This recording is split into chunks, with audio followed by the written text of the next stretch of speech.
سلامونه او وخت مو په خیر. د ډیرو نیوز څلرویشت ورځنیو سپورتي خبرونو ته ښه راغلاست. سیشنبه د 1404 هجري لمریز کال د کب 19 او د 2026 زیږدیز کال د مارچ 10 ده. مننه چې له موږ سره یاست. زموږ پاڼې هرومرو خوښې کړئ. لومړی خبر ده چې د کندوز ولایت کرکټ امریت له لوري چې څه موده وړاندې په دغه ولایت کې رمضان جام په نوم کرکټ سیالۍ پیل شوې وې. په پایله کې د باستان کولا لوبډلې په بریا پای ته ورسېدې. د دې سیالیو پایلوبه کې باستان کولا لوبډلې سیالۍ خالص مبارز لوبډلې ته ماتې ورکړه او رمضان جام یې په خپل نوم کړ. جسپریت بومره د 5 غوره توپ اچونکو کتار کې او راشد خان څلورم مقام کې ځای خپل کړ.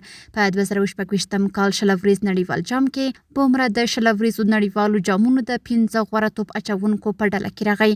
په نړیوالو جامونو کې شکیب الحسن لومړی، سیمپا دویم، عادل رشید دریم او راشد خان څلورم مقام کې ځای لري.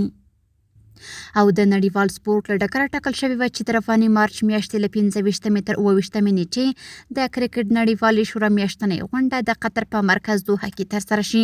خو په منځني ختیځ کې د جګړې زیاتېدو له امله وځنډېدله. دغې شورا ویلي چې دا غونډه به په راتلونکو اونیو کې په آنلاین بڼه ترسره شي. او د نړیوال سپورت له ډګره وروستی خبر همدا چې د سویلي افریقا پخوانی لوبغاړی او روزونکی ګیری کرسټن د سریلانکا کرکټ ملي لوبډلې روزونکی وټاکل شو. د ګیری کرسټن رسمي دنده به د اپریل میاشتې په 15 نیټې پیل شي او د 2028 کال د اپریل میاشتې تر 14 به دوام وکړي. له دې وړاندې کرسټن د هند او سویلي افریقا روزونکی پاتې شوی دی. سپورتي خبرونه هم دومره و. په خپل رسنیو باندې فیسبوک، انسټاګرام، ایکس یا پخوانی ټویټر، یوټیوب او ټیک ټاک زموږ خبرونې خوښې او موږ تعقیب کړئ. ادرس یې 0 نیوز 24 تر سبانۍ خبرونې. د الله په امان.